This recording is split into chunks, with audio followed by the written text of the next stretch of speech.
take over essentially anything of value in the West Bank, roughly half.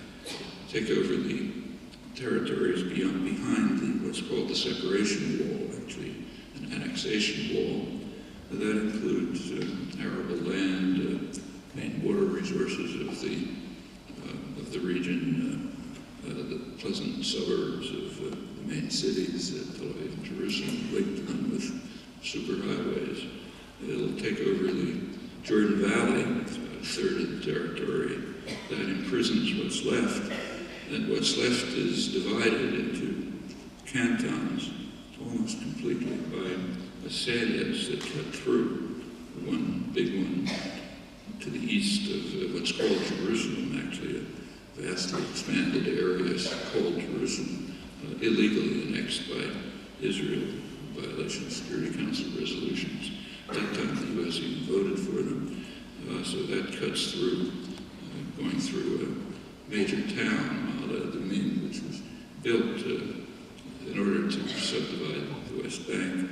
There's a couple of others up in the north, going through the Israeli towns of Ariel, Noam, also established for this purpose. It leaves about half the West Bank administered by Palestinians, but imprisoned. It can survive. In Ramallah, you can have theaters, restaurants, rural areas, people won't starve to death, but no possibility of any form of independent development, let alone significant political autonomy. Well, that's what's being implemented right in front of our eyes, and that's the third option. That's the option that will continue to be carried out as long as the first option, namely a two-state settlement in terms of the international consensus, is not carried through. Can it be? Yeah, I think it can be. In fact, it came pretty close in January 2001. Clinton's last month in office, he did permit negotiations, Israel-Palestine negotiations that took place in Taba, Egypt, working within the framework of what Clinton called his parameters. As he said, both sides accept the parameters, both sides had reservations. They negotiated on the reservations. According to their own testimony and independent observers, there's a lot of evidence about this, they came pretty close to an agreement. In fact, at their last press conference, both sides said that if they had a little more time, they could probably have settled everything. All the technical issues, Jerusalem, refugees, and so on.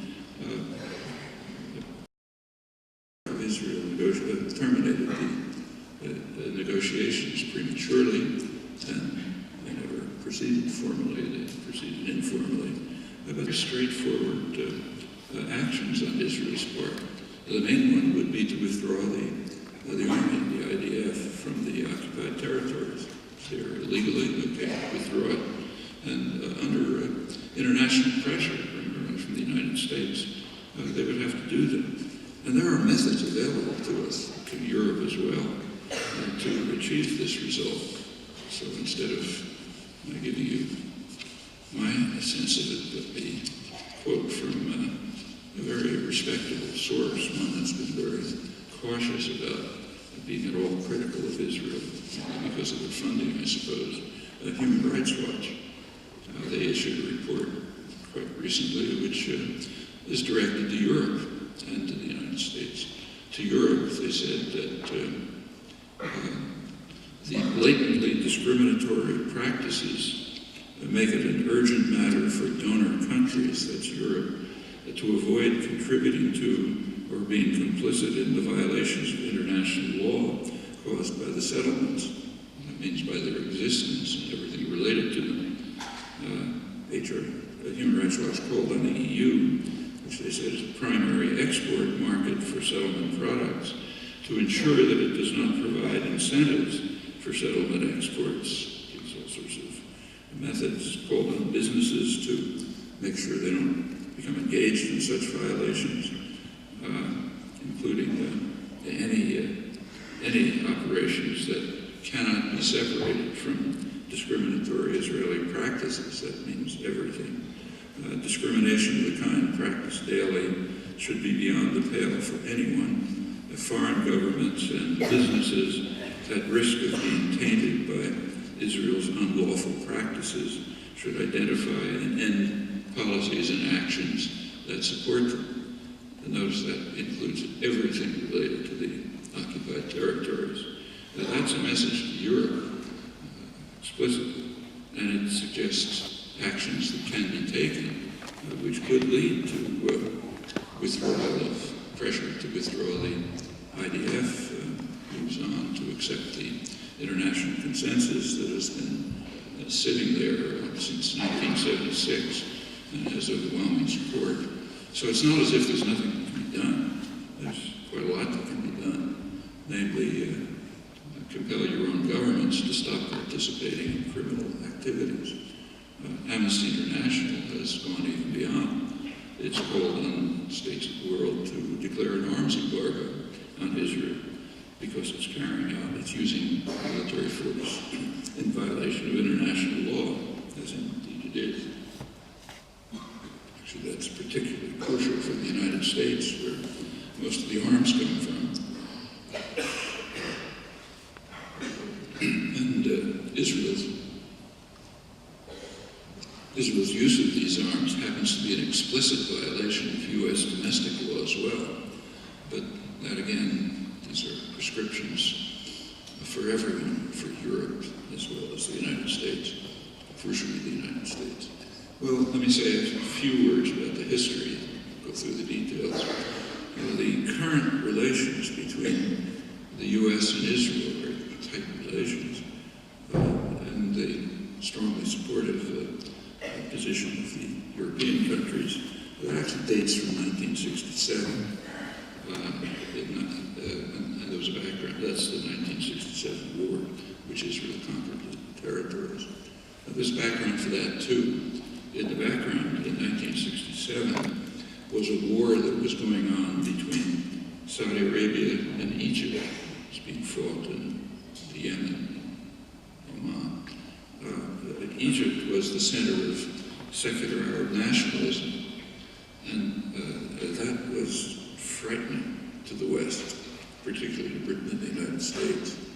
British diplomatic documents way back that talk about what they call the virus of Arab nationalism. It's a virus because if it stays in one place, it can spread to other places.